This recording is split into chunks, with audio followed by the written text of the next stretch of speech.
संस्कृतिवाद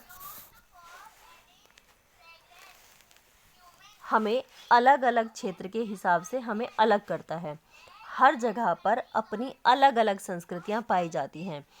जैसे कि हमारी जो सोसाइटी है सांस्कृतिक भेदों के आधार पर, जैसे धर्म है इसका आधार, भाषा है, प्रजाति है, बहुसंख्यक है, कहीं अल्पसंख्यक है, तो इसके अलग अलग आधार पाते हैं और उन्हीं आधारों के बेसिस पर, उन्हीं आधारों के आधार पर हम इनको अलग अलग करते हैं। जैसे सबसे पहला आधार हम लेते हैं भाषा। तो भाषा में इतनी सारी भाषाएं हैं कि हिंदी भाषा, अभी क्लियर आ रही है आवाज? Yes ma'am. ठीक है। तो हिंदी भाषा है, बंगला, तेलुगु, मराठी, तमिल, उर्दू, गुजराती, कन्नड़, मलयालम, ओडिया, पंजाबी, असमी, सिंधी, नेपाली, कोंकणी, मणिपुरी, कश्मीरी, संस्कृत, बोडो, डोगरी, मैथिली, संथाली। तो इस तरह से इतनी सारी भाषाएं हैं। इनके आधार पर अलग अलग जो बहुसंस्कृतिवाद है वो मिलता है। ठीक है। तो जैसे हम अभी हिंदी की बात कर रहे थे, तो हिंदी का जो प्रतिशत है वो सबसे ज़्यादा है, सबसे ज़्यादा लोग हिंदी भाषा को बोलते हैं। ये 1981 में ये 38.71% था, 1991 में 40.22% हुआ और 2001 में इसका प्रतिशत 41.03 हुआ। ठीक है। तो इस आधार पर हम कह सकते हैं कि हिंदी भाषा को बोलने वाले सबसे ज़्यादा लोग हैं और जो संथाली भाषा है उसको बोलने वालों का प्रतिशत 0.63 है। तो हम इसके आधार पर, भाषा के आधार पर बोल सकते हैं कि जो सांस्कृतिक विविधता है वो संथाली भाषा सबसे कम है और जो हिंदी भाषा को बोलने वाले हैं वो सबसे ज़्यादा हैं। तो भाषाई आधार पर सांस्कृतिक विभेद पाया जाता है। दूसरा, सभ्यता के आधार पर, जो भारत भूमि है, भूमि के आधार पर, भूमि में रहने वाले के उत्तर पूर्वी प्रदेश में अलग रहते हैं, फिर गंगा सिंधु का मैदान है उसमें अलग रहते हैं, दक्षिण का पठार है उसमें अलग रहते हैं। ठीक है। तो राजस्थान का मरुस्थल और समुद्र तटीय मैदान, इसके आधार पर 5 भागों में डिवाइड की गई है जो भारतीय संस्कृति है। तो बहुसंस्कृतिवाद को इन 5 आधारों पर, भूमि के 5 आधारों पर इसे डिवाइड किया गया है। सभ्यता और संस्कृति को अलग अलग किया गया है। फिर इसमें आती है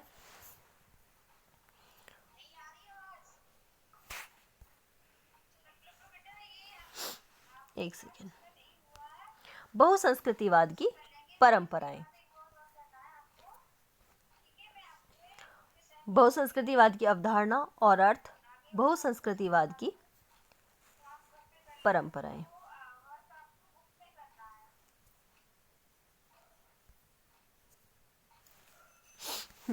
ये हैं 3 तरह की परंपराएं हैं। एक उदारवादी बहुसंस्कृतिवाद, बहुलवादी बहुसंस्कृतिवाद और सर्वदेशीय बहुसंस्कृतिवाद। तो 3 तरह की बहुसंस्कृतीय परंपराएं हैं जो कि विभिन्न एकता में विविधता को जन्म देती हैं, या फिर इतनी सारी विविधताएं होने के बावजूद हमें एक करती हैं। जैसे उदारवादी है, उदारवादी बहुसंस्कृति क्या कहती है कि यह परंपरा बहुसंस्कृतिवाद को एक जटिल वैचारिक प्रघटना मानती है, कि बहुसंस्कृतिवाद जो है वो एक वैचारिक तौर पर बहुत ही जटिल है। ठीक है। तो और यह उदारवादियों द्वारा बहुलवाद अपनाकर सार्वभौमिकतावाद से दूरी बनाए रखने का भी प्रयास करती है, कि हमें सार्वभौमिक तौर पर एक नहीं होना है, बल्कि हम उदारवादी हैं तो उदारवादी तौर पर हमें अलग रहना है। ये आधुनिक निष्पक्षता के विचार को सम्मिलित कर इस धारणा पर आधारित करते हैं कि उदारवादी जो अपना क्षेत्र है वो अलग है, ना कि सार्वभौमिकतावाद इसमें आता है। तो इसमें क्या कहते हैं उदारवादी लोग, क्या कहते हैं, ये विचारक क्या कहते हैं कि किसी विशेष प्रकार के मूल्य कुलकों को निर्धारित न करके व्यक्तियों और समूहों को अपने नैतिक निर्णय लेने की अनुमति प्रदान करता है, कि हम सबको जोड़कर नहीं चले, फिर भी विविधता उदारवादी ढांचे के भीतर विविधता के रुझान वाली होती है। मतलब फिर भी इनमें, इनके अंदर भी, के उदारवादी एक एक टर्म दे दी, एक पॉइंट दे दिया, लेकिन उसमें भी डाइवर्सिटीज पाई जाती हैं कि इसमें भी सभी लोग इसको नहीं मानते। फिर क्या आता है दूसरा, बहुलवादी संस्कृतिवाद। बहुलवादी संस्कृतिवाद में इसके समर्थक एकता के स्थान पर विविधता पर अधिक बल देते हैं कि एकता से ज़्यादा जो विविधता है, हम चारों तरफ फैले हुए हैं, हमें उस पर भी ध्यान केंद्रित करना होगा, ये कहते हैं बहुलवादी। फिर कहते हैं इसमें विविधता के मतलब एक प्रधान नहीं है, बल्कि सभी की राय से, सर्वसम्मति से कोई भी काम हो तो वो सर्वसम्मति से होना चाहिए। इसमें विविधता को स्वयं में एक मूल्य के रूप में स्वीकार किया जाता है। ठीक है, जो विविधता है वो स्वयं में एक मूल्य है, अर्थात विभिन्न संस्कृतियों को एक समान रूप में वैधानिक माना जाता है कि एक ही संस्कृति सर्वोपरि नहीं है, बल्कि जो विभिन्न संस्कृतियां हैं वो भी अपना अपना महत्व रखती हैं, वो उनके भी अपने मूल्य हैं, ना कि एक ही संस्कृति सर्वोपरि। फिर भी यह बहुसंस्कृतिवाद ऐसा है जो स्पष्ट रूप से पहचान की रणनीति को गले लगाता है। यह सांस्कृतिक अल्पसंख्यक समूहों के दमन को अस्वीकार कर निरपेक्ष उदारवाद को भी इसलिए नकार देता है कि उदारवादी प्रजातांत्रिक मूल्य अपने विरोधियों को प्राथमिकता। कुल मिला के ये कहता है, बहुलवादी संस्कृतिवाद कहता है कि एक ही मेन मुख्य नहीं है, बल्कि सारी संस्कृतियां जो है वो, उनके मूल्य भी उतने ही महत्वपूर्ण हैं जितना कि हमारा। तो इसमें केवल एक मुखिया को नहीं मानते, बल्कि सभी को मुख्य मानते हैं। ठीक है, ये कहते हैं बहुलवादी बहुसंस्कृतिवाद। फिर कहता है सर्वदेशीय बहुसंस्कृतिवाद। तो यहाँ पर बहुसंस्कृतिवाद की यह परंपरा वृद्ध वैश्विक न्याय आंदोलनों के मानकों के अनुरूप स्थानीय मूल लोगों के अधिकारों एवं संस्कृतियों की पक्षधर है। कि सर्वदेशीय मतलब कि जो एक गांव से भी जुड़ा लोग बंदा है, तो उनकी भी संस्कृति उतनी ही इम्पोर्टेंट है जितनी कि जो आधुनिकता से परिपूर्ण लोग गढ़ते हैं, नई संस्कृति बनाते हैं। तो केवल वही संस्कृति में नहीं है, बल्कि जो ज़मीन से जुड़े हुए लोग हैं, जो स्थायी लोग हैं, उनकी भी संस्कृति, उनके भी अधिकार उतने ही इम्पोर्टेंट है, महत्वपूर्ण है, तथा सांस्कृतिक मिश्रण के गुणों पर बल देती है। इससे न केवल लोगों के राजनीतिक क्षितिज व्यापक बनते हैं, बल्कि वैश्विक नागरिकता का आधार भी विकसित होता है। इस परंपरा के समर्थकों को चुनने एवं मिश्रित करने वाले पिक एंड मिक्स अथवा लाइट बहुल संस्कृतिवाद भी कहा जाता है, जिसका मतलब निकलता है कि संस्कृति की पहचान एक जीवन शैली के चयन अथवा जीवन शैलियों की श्रृंखला का चयन है, न कि वह जो समाज या इतिहास में गहरी जड़ें रखता हो। कि जो भी हमारे जीवन जीने का तरीका है, या फिर जो भी हमारी जीवन की दिनचर्या है, या फिर हमारी शैलियों की श्रृंखला है, तो वही बहुसंस्कृतिवाद है, सर्वदेशीय बहुसंस्कृतिवाद है। तो बहुसंस्कृतिवाद की परंपराएं 3 हैं, और इनको पूछा जा सकता है कि बहुसंस्कृतिवाद की परंपराएं कौन कौन सी हैं। तो एक है उदारवादी, दूसरी बहुलवादी, और तीसरी है सर्वदेशीय। ठीक है, तो पहला आता है इसका अर्थ कि बहुसंस्कृतिवाद है क्या। बहुसंस्कृतिवाद आधुनिक समाजों में धर्म, भाषा, प्रजाति ऐसे अन्य आधार पर बहुसंख्यकों एवं अल्पसंख्यकों की विद्यमानता है, जिनमें राजनीतिक संस्कृति से अल्पसंख्यकों की संस्कृति में पाई जाने वाली विभिन्नता को विशेष अस्वीकृति प्रदान करता हो। कुल मिलाके इसमें अल्पसंख्यकों के हितों का वैधानिक संरक्षण प्रमुख माना जाता है। भारत सहित सभी देश या फिर अनेकों देश अल्पसंख्यकों के हितों की सुरक्षा हेतु संविधान में विशेष प्रावधान लाते हैं, अनेक कानूनों को लाते हैं कि केवल कुछ ही लोग जो एलीट लोग हैं, केवल संस्कृति उन तक ही सीमित नहीं है, बल्कि जो अल्पसंख्यक लोग हैं उनकी भी संस्कृति उतनी ही इम्पोर्टेंट है जितनी कि बहुसंख्यकों की। ठीक है। दूसरा आता है कि बहुसंस्कृतिवाद की क्या क्या परंपराएं हैं और इसके आधार भी, बहुसंस्कृतिवाद के आधार क्या क्या हैं। तो हमारी भारत भूमि में उत्तर का पर्वतीय प्रदेश आएगा, गंगा सिंधु का मैदान आएगा। इसके 5 आधार हैं। पहला भारत भूमि के अंदर 5: उत्तर का पर्वतीय प्रदेश, गंगा सिंधु का मैदान, दक्षिण का पठार, राजस्थान का मरुस्थल और समुद्र तटीय मैदान। तो अकॉर्डिंग टू भूमि के आधार पर जो विविधताएं पाई जाती हैं उसके 5 आधार हैं। ठीक है मैम, एक बार फिर रिपीट करना ये आधार। भारत भूमि मेन है, उसके बाद तुम भाषाई आधार, जातिगत आधार, जो उनकी जो डाइवर्सिटी है, मतलब निर्जातीय और जो प्रजाति है, वो भी एक आधार है। पहले भारत भूमि के 5 आधार हैं: उत्तर का पर्वतीय प्रदेश, गंगा सिंधु का मैदान 2, दक्षिण का पठार 3, राजस्थान का मरुस्थल 4, तीसरा बताना। दक्षिण का पठार।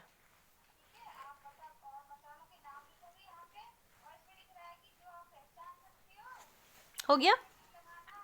Okay ma'am. राजस्थान का मरुस्थल हो गया। Yes ma'am. और समुद्र तटीय मैदान।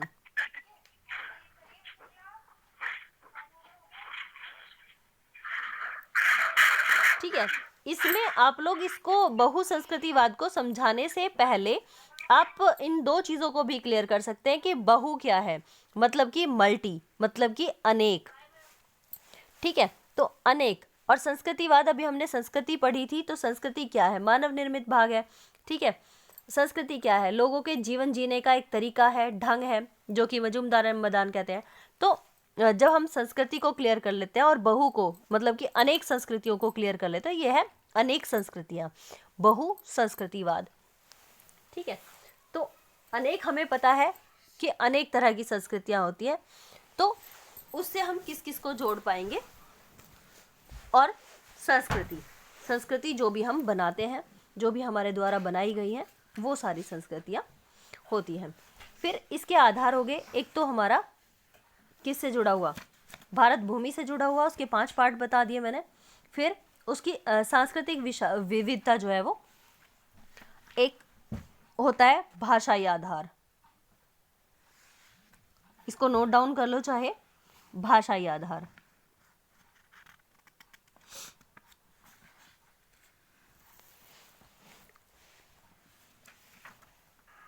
मैम हो गया। ठीक है। भाषाई आधार में जितनी भी भाषा मैंने लैंग्वेजेस बोली थी, वो उनके आधार पर। एक है जातीय विविधता।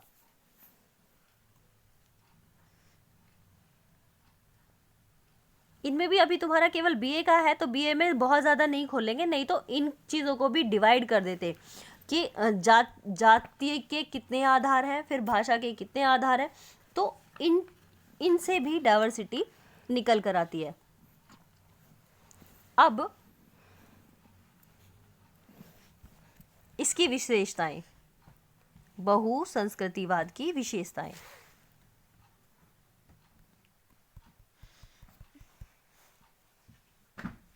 बोलूं? Yes ma'am. पहली है प्राचीनता एवं स्थायित्व।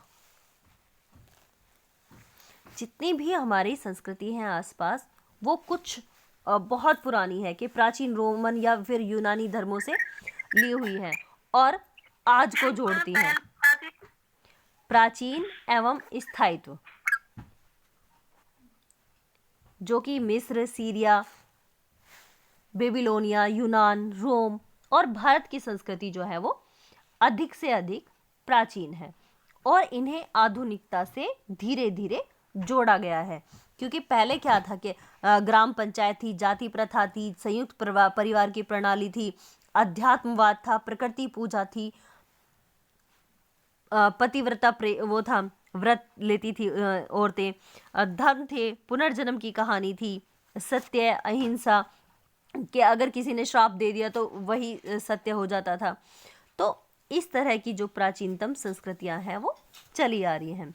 फिर सहिष्णुता का गुण, कि जिसमें भारत के सभी धर्म, सभी जातियां, प्रजातियां, संप्रदाय के प्रति उदारता और प्रेम पाया जाता है, उसको बोलते हैं कि सहिष्णुता। ठीक। फिर है जो संस्कृतियां हैं उनमें समन्वय का होना। तीसरी जो ये है इसकी विशेषता, समन्वय एवं आध्यात्मवाद। समन्वय एवं आध्यात्मवाद। फिर है धर्म की प्रधानता इसमें होती है, अनुकूलनशीलता होती है, और जो संस्कृतियां हैं उसमें वर्णाश्रम भी पाए जाते हैं। आश्रम कौन कौन से? 4 आश्रम, ब्रह्मचर्य आश्रम, गृहस्थ आश्रम, वानप्रस्थ आश्रम और संन्यास आश्रम।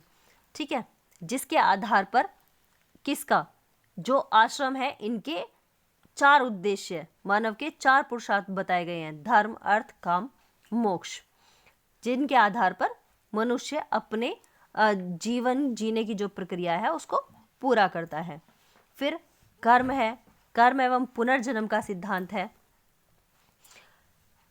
पुरुषार्थ है, ठीक है, ऋण और यज्ञ है, सर्वांगीणता का विकास है, संस्कार, जाति व्यवस्था, संयुक्त परिवार और विविधता में एकता। तो ये सारी जो है वो बहुसंस्कृतिवाद की विशेषताएं हैं और यही संस्कृतिवाद की भी विशेषताएं हैं। जो भारत में संस्कृतिवाद है, जो भी विशेषताएं वहां आएंगी वही विशेषताएं बहुसंस्कृतिवाद में भी आ जाएंगी।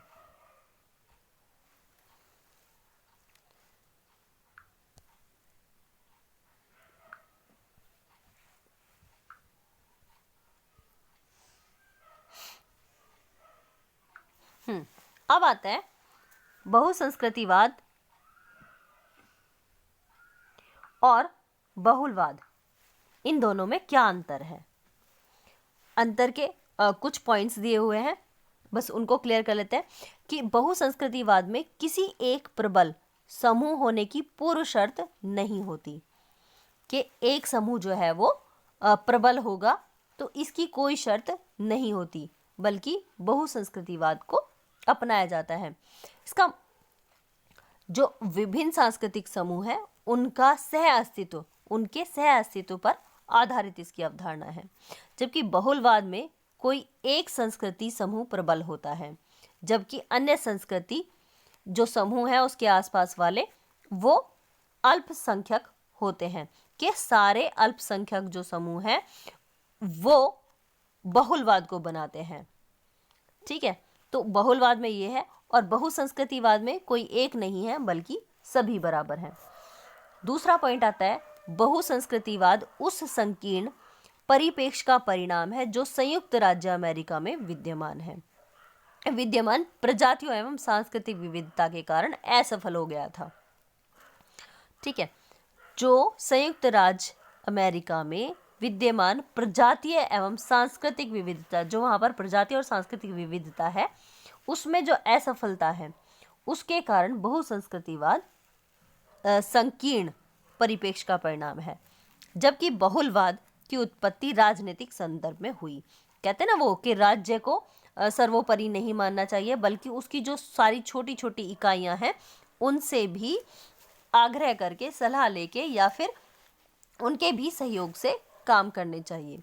सारी इकाइयों में बराबर बटा होना चाहिए उनके निर्णय लेने की क्षमता या कार्य करने की क्षमता। नंबर 3 आता है इसमें, बहुसंस्कृतिवाद किसी एक समाज में विद्यमान विभिन्न संस्कृतियों की अभिवृत्ति सहनशीलता से संबंधित है। जैसे कि सिंगापुर बहुसांस्कृतिक समाज का शास्त्रीय उदाहरण माना जाता है। इसके विपरीत बहुलवाद क्या है? बहुलवाद अभिस्वीकृति एवं सहनशीलता से परे या अधिक है, अर्थात इसमें विभिन्न संस्कृतियों के विविधता की समझ, प्रशंसा एवं धूमधाम भी सम्मिलित है। सिंगापुर उस बहुसांस्कृतिक समाज का शास्त्रीय उदाहरण है जिसे बहुलवादी बनाने की आशा रखनी चाहिए। मतलब वहां पर कुछ परिवर्तनों की आवश्यकता है। नंबर 4 आता है, दोनों अवधारणाओं में मूल अंतर यह है कि कौन सा है मूल अंतर? कि बहुसंस्कृतिवाद निम्नतम सामान्य भाजक मूल्यों पर आधारित है। कुछ मेन जो मूल्य हैं जो उनको अलग अलग बनाते हैं तो उन पर आधारित है, जबकि बहुलवाद मेजबान समाज द्वारा निर्धारित असाधारण मूल्यों पर आधारित है। बहुसंस्कृतिवाद हर किसी सांस्कृतिक समूह के तुष्टीकरण पर आधारित है, जबकि बहुलवाद का संबंध कठोर सकारात्मक मूल्यों से है, कि बेशक कठोर है लेकिन पॉजिटिव वे में बात करता है बहुलवाद, जबकि बहुसंस्कृतिवाद पॉजिटिव हो या निगेटिव, मतलब सांस्कृतिक मूल्य है तो मूल्य है। नंबर 5 आता है, बहुसंस्कृतिवादी सभी संस्कृतियों को समान मानते हैं, जबकि बहुलवादी विविध संस्कृतियों को समान मानते हैं। बहुसंस्कृतिवादी सभी संस्कृतियों को समान मानते हैं, जबकि विविध संस्कृतियों को समान मानते हैं। वो अलग अलग तरह की संस्कृतियों को समान मानते हैं और ये बहुसंस्कृतिवादी ये सभी को समान मानते हैं। ठीक है। नंबर 6 क्या आता है इसमें? कि बहुसंस्कृतिवाद का अंतिम परिणाम किसी समाज का विघटन या विभाजन द्वारा फूट हो सकता है। मैंने बताया ना, पॉजिटिव भी हो सकता है, निगेटिव भी हो सकता है, विभाजन भी हो सकता है, फूट भी हो सकता है। जबकि बहुलवाद क्या कहता है कि बहुलवाद का यह परिणाम नहीं होता। बहुलवाद मूल्यों की व्यवस्था पर आधारित होता है, जिन्हें हम सब सामान्य रूप से पकड़े रहते हैं, कि हमारा अपना अपना सबका अलग अलग अस्तित्व है और सबके काम बटे हुए हैं और सबको सर्वसम्मति से चलना है, चाहे वो कोई छोटा हो या बड़ा हो। बहुलवाद सबसे बड़ा हो जाता है जाकर जब छोटी छोटी शाखाओं से विचार विमर्श करके निर्णय पर पहुंचा जाता है। ठीक है। तो बहुसंस्कृतिवाद के विपरीत उन सभी पर एक समान परिस्थिति थोपने का प्रयास नहीं करता। ठीक है। तो अब आती है कि बहुसंस्कृतिवाद की अवधारणा की आलोचना भी हुई। जो बहुसंस्कृतिवाद है इसकी आलोचना भी हुई। आलोचना देख लेते हैं।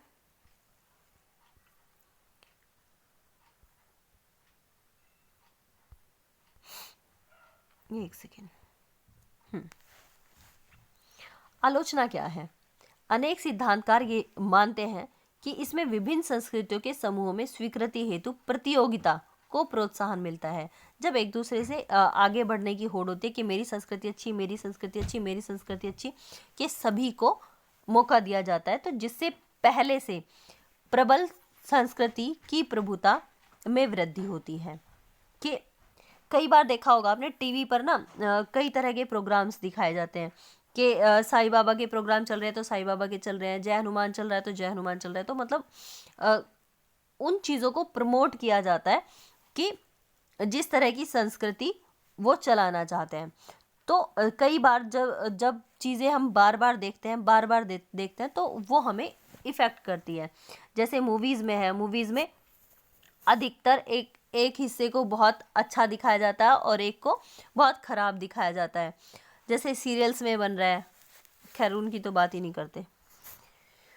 हाँ, दूसरा पॉइंट है इसमें नकारात्मक आलोचना जो होती है बहुसंस्कृतिवाद की, दूसरा पॉइंट है इसका, बहुसंस्कृतिवाद में सांस्कृतिक समूहों की अपनी पृथक पहचान बनाए रखने की प्रवृत्ति गठबंधन राजनीति के लिए घातक होती है। तो बहुसंस्कृतिवाद में सांस्कृतिक समूहों की अपनी अलग पहचान बनाए रखने के लिए राजनीति के लिए ये घातक होती है। आज अनेक राज्यों में होने वाले चुनाव किसी न किसी दल को स्पष्ट बहुमत नहीं मिलता। अनेक दल अपनी पहचान और विशिष्ट धर्म संजाति के लोगों पर पकड़ कम होने से डर से सर्वाधिक सीटें जीतने वाले दल को अपना समर्थन प्रदान नहीं करते। इससे दूसरे ऐसे दलों को लाभ पहुंचता है जिनका समर्थन बहुत कम जनता ने किया हो। ठीक है, गठबंधन ऐसी जगह भी हो जाता है कि जिनको जनता बिल्कुल नहीं चाहती। तो तीसरा एक मेन पॉइंट है कि अनेक मार्क्सवादी और नारीवादी सिद्धांतकारों ने यह चिंता भी व्यक्त की है कि बहुसंस्कृतिवाद से वर्ग एवं जेंडर पर आधारित विभिन्नताएं कमजोर नहीं होती, जिससे साझी संस्कृति विकसित नहीं हो पाती, कि जो लोग चाहते हैं वो नहीं हो पाता। ठीक है, तो ये था आपका बहुसंस्कृतिवाद। ठीक है, बहुलवाद, बहुसंस्कृतिवाद और सांस्कृतिक सापेक्षवाद, ये 3 चैप्टर हैं। ठीक है, तो इसका निष्कर्ष यही निकलता है कि जितनी भी रणनीतियां हैं, जितने भी विकास हैं, जितनी भी अंतः क्रियाएं हैं, वो संचार पर बल देती हैं या फिर संस्कृतियों की विविधता पर बल देती है, या फिर उनके अंतर को दिखाती हैं, या फिर उनके बीच प्रतियोगिता कराती हैं। लेकिन जो सांस्कृतिक पृथकता है वो संस्कृति की विशिष्टता को बनाए रखने के लिए इसे संरक्षण देकर भी वैश्विक संस्कृति विविधता को के लिए अपना जो है वो योगदान देती है। और दूसरी रणनीति अपनाने वाले किसी एक सांस्कृतिक समूह के मूल्यों को प्रधानता देने से बचते हैं, कि सर्वमूल्य को मानते हैं, चाहे वो निगेटिव परिप्रेक्ष्य में आ जाए या फिर पॉजिटिव में आ जाए। ठीक है, ये था बहुसंस्कृतिवाद। आज हमने अटेंडेंस तो ले ली। ओके, चलो इसको ऐसे समझ लेना। Bye bye, all the best.